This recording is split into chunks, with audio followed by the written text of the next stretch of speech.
Hello friends, मैं हूं संपत कुमार। आज की इस वीडियो में हम लोग बात करेंगे कि आप अपना सेविंग अकाउंट को किस तरह मैनेज करेंगे ताकि इनकम टैक्स विभाग का आपको नोटिस न मिले। इस वीडियो में हम लोग मुख्य रूप से 3 टॉपिक पर चर्चा करने जा रहे हैं। पहला टॉपिक ये रहेगा कि आप अपना सेविंग अकाउंट में कितना रुपया एक फिनेंशियल ईयर में जमा या निकासी करेंगे तो आपको इनकम टैक्स डिपार्टमेंट का नोटिस नहीं मिलेगा। नेक्स्ट पॉइंट रहेगा कि इनकम टैक्स का नोटिस कितना दिनों तक आपको मिलने का चांस रहता है।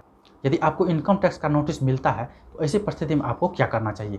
तो चलिए सबसे पहले हम लोग बात कर लेते हैं कि एक फिनेंशियल ईयर में आप अपना एक सेविंग अकाउंट में कितना रुपया जमा या निकासी करेंगे तो आपको इनकम टैक्स का नोटिस नहीं मिल सकता है।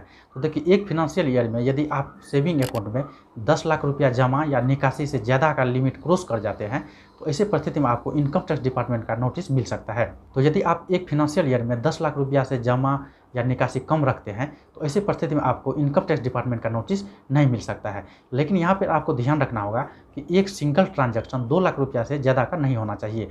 उदाहरण के लिए, यदि आपको 4 लाख रुपया बैंक में जमा करना है तो यदि आप एक ही साथ 4 लाख रुपया बैंक में जमा कर देते हैं या फिर निकासी कर देते हैं तो ऐसे भी परिस्थिति में आपको इनकम टैक्स डिपार्टमेंट से नोटिस मिल जाएगा और आपसे पूछा जाएगा कि आपने ये पैसा इतना हैवी अमाउंट कहाँ से लाए या फिर कहाँ खर्च करने के लिए इतना हैवी अमाउंट निकाले हैं। तो यहाँ पर आपको ध्यान रखना होगा कि आप मल्टीपल ट्रांजैक्शन कर सकते हैं और अलग अलग डेट में ट्रांजैक्शन कर सकते हैं। तो ऐसे में आपको इनकम टैक्स डिपार्टमेंट से नोटिस नहीं मिलेगा। आजकल ज़्यादा व्यक्ति मल्टीपल बैंक अकाउंट रखते हैं। यदि आपका भी एक से ज़्यादा सेविंग अकाउंट है और ऐसी परिस्थिति में यदि आप 2 सेविंग अकाउंट से एक दिन में 2 लाख रुपया से ज़्यादा का निकासी कर लेते हैं तो ऐसे भी परिस्थिति में आपको इनकम टैक्स डिपार्टमेंट से नोटिस मिल सकता है। यानी कि आपका जितना सेविंग बैंक अकाउंट है वो सभी मिला के एक दिन में 2 लाख रुपया से ज़्यादा का न तो जमा होना चाहिए और न ही निकासी होना चाहिए। और जितना सेविंग अकाउंट है सभी मिला के एक साल में न तो 10 लाख रुपया से ज़्यादा का जमा होना चाहिए और न ही 10 लाख रुपया से ज़्यादा का निकासी होना चाहिए। यदि आप ये लिमिट को क्रॉस कर जाते हैं तो ऐसे परिस्थिति में ये 100% चांस है कि आपको इनकम टैक्स का नोटिस मिल सकता है। यदि आप ये लिमिट को क्रॉस कर रहे हैं तो यहाँ पर आपको ITR फाइल ज़रूर करना चाहिए। यदि आप मान लेते हैं कि 15 लाख रुपया का ITR फाइल कर रहे हैं तो ऐसे परिस्थिति में दोनों अकाउंट मिला के, यानी कि आपका जो 2 सेविंग अकाउंट है वो दोनों अकाउंट मिला के आप एक फिनेंशियल ईयर में 15 लाख रुपया का जमा या निकासी कर सकते हैं। तो यहाँ पर आपको इनकम टैक्स डिपार्टमेंट से किसी भी प्रकार का कोई नोटिस नहीं मिलेगा। मान लेते हैं कि आप जो ITR फाइल कर रहे हैं वो एक साल में आप 15 लाख रुपया दिखा रहे हैं। यदि आप 20 लाख रुपया जमा या निकासी कर लेते हैं तो ऐसे भी परिस्थिति में आपको इनकम टैक्स डिपार्टमेंट से नोटिस मिल जाएगा। अब चलिए हम लोग बात कर लेते हैं कि इनकम टैक्स डिपार्टमेंट से नोटिस कितना दिनों तक मिलने का चांस रहता है। तो आप जिस दिन ये लिमिट को क्रॉस करेंगे, आपको मैंने जो लिमिट बताया, यदि आप ITR फाइल नहीं कर रहे हैं तो ये लिमिट एक फिनेंशियल ईयर में 10 लाख रुपया जमा या निकासी का है। यदि आपका मल्टीपल बैंक अकाउंट है तो ये सभी अकाउंट मिला के एक साल में 10 लाख रुपया का जमा या निकासी नहीं होना चाहिए।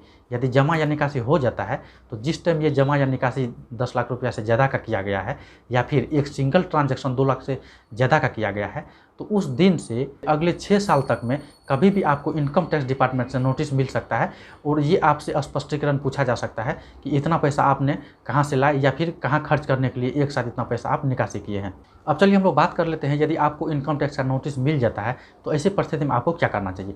तो देखिए, आप जैसे ये लिमिट 10 लाख वाला क्रॉस कर रहे हैं, यदि आप ITR फाइल नहीं करते हैं तो ऐसी परिस्थिति में आप जहाँ से भी पैसा ला रहे हैं और जहाँ भी लगा रहे हैं वो सभी का आपको लेखा जोखा तैयार रखना चाहिए, ताकि यदि भविष्य में आपको इनकम टैक्स का नोटिस मिलता है तो आप उसका स्पष्टीकरण सही तरीक़ा से दे पाएँ। और यदि आपको 10 लाख रुपया से ज़्यादा का लिमिट क्रॉस ही करना है तो आपको ITR फाइल ज़रूर करना चाहिए। यदि मान लेते हैं कि आपने कोई प्रॉपर्टी 15 लाख में बेचे हैं और वो पैसा आप अपना सेविंग बैंक अकाउंट में जमा किए हैं और इस परिस्थिति में यदि आपको इनकम टैक्स डिपार्टमेंट का नोटिस मिलता है तो आप ये बता सकते हैं कि आपने वो प्रॉपर्टी बेच के वो पैसा जमा किए हैं।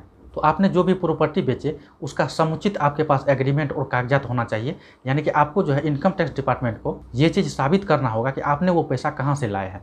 यदि आप ये साबित सही से नहीं कर पाते हैं तो ऐसी परिस्थिति में जो भी पैसा उस अकाउंट में वो लिमिट से ज़्यादा जमा किया गया है, मान लेते हैं यदि आप 15 लाख रुपया जमा किए हैं तो लिमिट से ज़्यादा 5 लाख रुपया हो रहा है, तो ऐसी परिस्थिति में उस 5 लाख रुपया पर आपको टैक्स भी देना होगा, साथ ही आपको पेनल्टी भी लगाया जाएगा।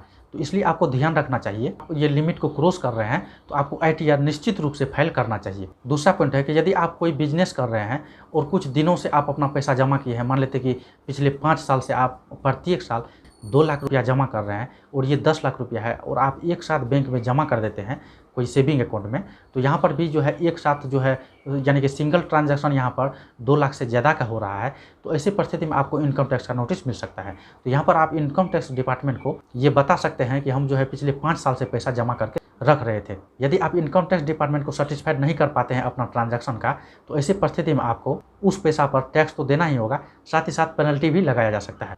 अब चलिए हम लोग बात कर लेते हैं कि कितना पेनल्टी लगाया जा सकता है। तो देखिए, पेनल्टी लगाने का कोई भी लिमिट नहीं है, ये डिपेंड करता है कि आप कितना मैक्सिमम अमाउंट एक साथ जमा किए हैं या फिर कितना मैक्सिमम अमाउंट आपका लिमिट से ज़्यादा हुआ है। पेनल्टी का जो पैसा है ये कई चीज़ों पर निर्भर करता है, लेकिन आप ये मान के चलिए कि वो लिमिट से जितना रुपया ज़्यादा आप जमा करते हैं वो सभी पैसा टैक्स भरने में और पेनल्टी जमा करने में आपका समाप्त हो जाएगा। तो इनकम टैक्स डिपार्टमेंट का नोटिस से बचने का सिर्फ एक ही तरीका है कि यदि आप ये लिमिट से ज़्यादा क्रॉस करने जा रहे हैं तो आपको ITR ज़रूर फाइल करना चाहिए।